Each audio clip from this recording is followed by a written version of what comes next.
Graças a Deus, obrigado, Senhor Deus, por mais este momento de oração e reflexão da Tua palavra. Quero te pedir, ó Pai, que o Senhor abençoe o amado ouvinte, que as Tuas ricas bênçãos desçam sobre a vida deles e que assim também o Senhor possa estar derramando sobre a minha vida as Tuas bênçãos, em nome do Senhor Jesus Cristo. Amém. E graças a Deus.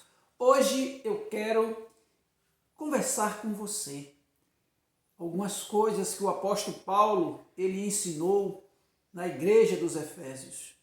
Eu quero convidar você a abrir a sua Bíblia no capítulo 4 de Efésios e juntos nós podermos examinar as Escrituras. Já dizia o apóstolo João no Evangelho de João 5,39: examinai vós as Escrituras, porque vós cuidais de ter nela a vida eterna. A Bíblia é um livro para ser lido e examinado, e o aprendizado colocar em prática.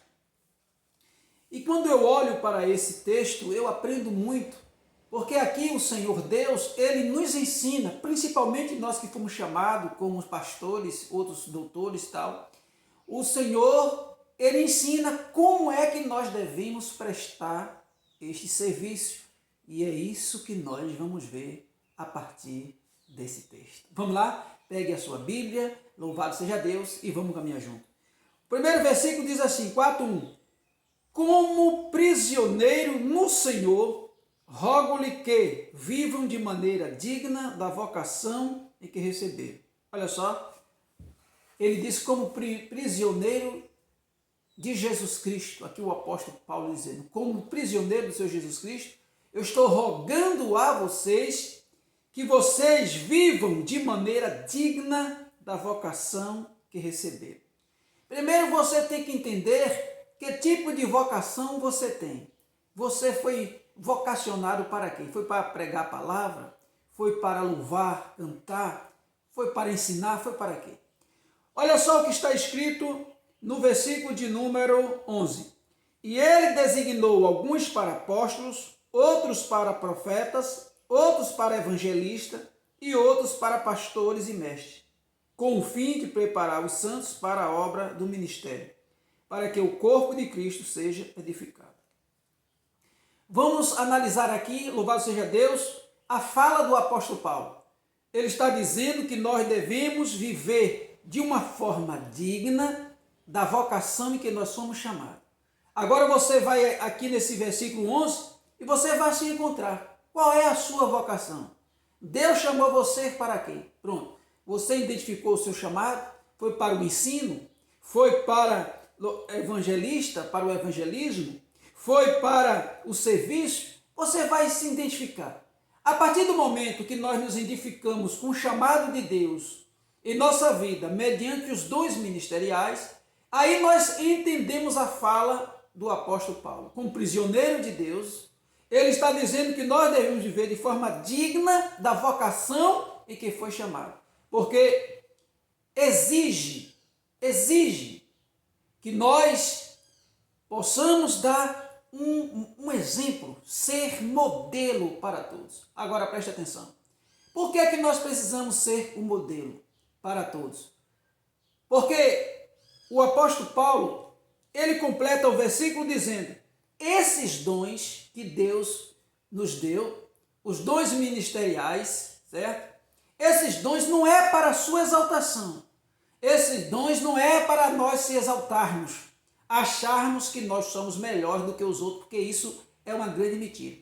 Quando alguém acha que é melhor do que o outro pela sua posição que ocupa, esta pessoa precisa voltar a ler a Bíblia e aprender com Cristo, pois Cristo sendo maior, ele sentou com os seus discípulos, pegou uma bacia, encheu de água e passou a lavar os pés dos discípulos para dar exemplo. Ele disse que o maior deve servir ao menor. Naquela oportunidade, Pedro disse, Senhor, tu não lavarás os meus pés. E Jesus disse para Pedro, se eu não lavar os teus pés, tu não tem parte comigo. Pedro disse, Senhor, não só os pés, mas o corpo todo. Jesus disse, basta os pés, porque o corpo já está lavado pela palavra. Então a palavra de Deus nos lava. A palavra de Deus, ela nos purifica. Louvado seja o nome do Senhor Jesus Cristo. Agora eu quero que você entenda, louvado seja Deus, você que foi chamado para o ministério pastoral, para qualquer outro ministério, louvado seja Deus, conforme diz aqui no versículo de número 11, eu quero que você entenda que o dom que Deus lhe deu tem uma afinidade, tá? Esse dom que Deus te deu tem um objetivo. Qual é o objetivo, pastor? Olha só o que está escrito. Com o fim de preparar os santos para a obra do ministério, para que o corpo de Cristo seja edificado. Ou seja, Deus escolheu homens e deu seus dons, capacitando para que este homem, por meio do dom que Deus deu, venha preparar os santos, os filhos de Deus, para o corpo de Cristo ser edificado. Quando nós não utilizamos verdadeiramente, conforme está escrito, os dons para este fim, que nós torcemos, que hoje existe muito as pessoas utilizando o dom para proveito próprio. Às vezes as pessoas estão usando os dons ministeriais, em vez de edificar o corpo de Cristo, estão procurando fazer coisas para ao se promoverem.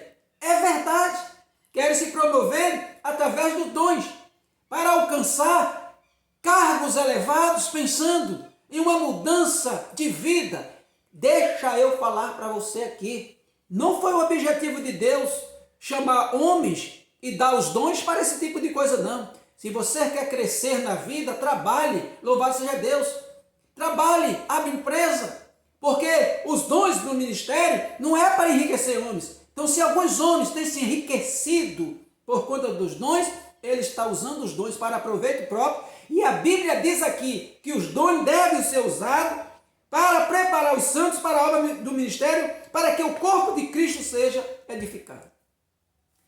Agora deixa eu falar para você aqui. Você sabe por que muitas pessoas estão sendo enganadas? Porque não lê a Bíblia.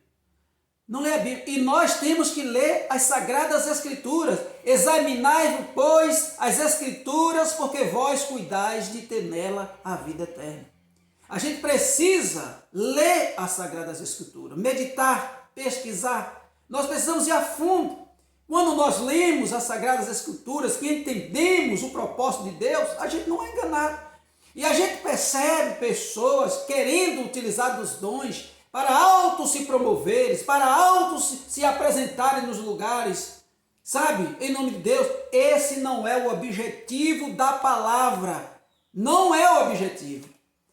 Agora, eu quero completar dizendo o que Paulo diz no versículo 2. Veja só o que Paulo diz. Sejam completamente humildes e dóceis, e sejam pacientes, suportando uns aos outros com amor. Eu pergunto para você, meu amigo, você, meu irmão, você é esta pessoa? Você é esta pessoa humilde? Você é dócil com seu irmão, com seu companheiro? E seja paciente, suportando uns aos outros. Você suporta a fraqueza do seu irmão?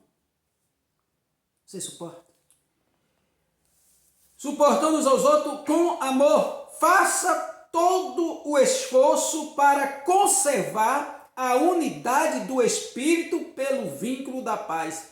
Faça todo o esforço para conservar a unidade de Espírito. Você é esta pessoa? Você está preparado para o serviço do Senhor? Você está preparado para ser esse instrumento nas mãos de Deus, para preparar os santos para o corpo de Cristo? Eu espero que esta palavra possa falar profundamente ao seu coração. E que nós possamos verdadeiramente se colocar na posição de Deus, ler mais as Sagradas Escrituras, porque hoje o que nós mais vemos é pavões. As pessoas hoje, louvado seja Deus, gostam de se apresentar como pavões. Mas Cristo não aparece. Quem tem que aparecer é Cristo. Nós, pastores, líderes, precisamos entender que as pessoas têm que olhar para nós e ver Cristo, e não ver nós como pavões. Eles têm que olhar para nós e ver Cristo por meio do nosso caráter, por meio da nossa conduta, por meio da nossa maneira de viver, por meio da nossa honestidade, sempre falando a verdade um com o outro, sem fingimento, sem mentira, sem falsidade, porque hoje é tanta falsidade. As pessoas riem para você e basta você dar as costas, ele já está torcendo o bico e apontando para o outro, falando mal. Isso é horrível. E as pessoas despreparadas para o serviço, porque a palavra de Deus diz que nós devemos ser sinceros, procurar viver a unidade de espírito, procurando, como diz aqui, faça todo o esforço para conservar a unidade do espírito pelo vínculo da paz. Faça todo o esforço para conservar a unidade de espírito, para conservar a unidade no corpo. Mas hoje é tanta hipocrisia, tanta gente fora dos caminhos do Senhor. Mas Deus está vendo. Deus está vendo e Deus vai atirar muito de cima do altar. O Senhor vai fazer uma limpeza, porque tem muitos que se desviaram da fé, se desviaram da sã doutrina, não obedecem a Cristo, mas querem a qualquer custo exercer um ministério cujo Deus não aprovou. Deixa eu dizer aqui para você, você precisa se arrepender. Nós precisamos se arrepender dos nossos pecados. Diante da palavra, olhar e dizer, Senhor, tenha misericórdia, me ajuda. Porque nós precisamos do Senhor para exercer o nosso ministério. Sem Deus nós não somos nada. Sem Deus somos como uma folha seca, já dizia Jair Pires. É como uma folha seca caída no chão, que vai para onde o vento levar. Assim é a vida de um homem sem Deus, pobre e miserável, só pensa em pecar. Vamos orar. Pai, em nome de Jesus, graças eu te dou porque tu és o Pai eterno. Obrigado, Espírito Santo, por esta palavra. Eu tomo posse na minha vida, porque eu preciso dos teus conselhos. Abençoe aqueles que ouviram esta mensagem em nome do Pai, do Filho e do Espírito Santo. Amém. E graças a Deus. Fica com Deus. Se você ainda não é inscrito no canal, se inscreva agora. Compartilhe esse vídeo e ative o sino em todas e dê aquele joinha. E que Deus te abençoe em nome de Jesus.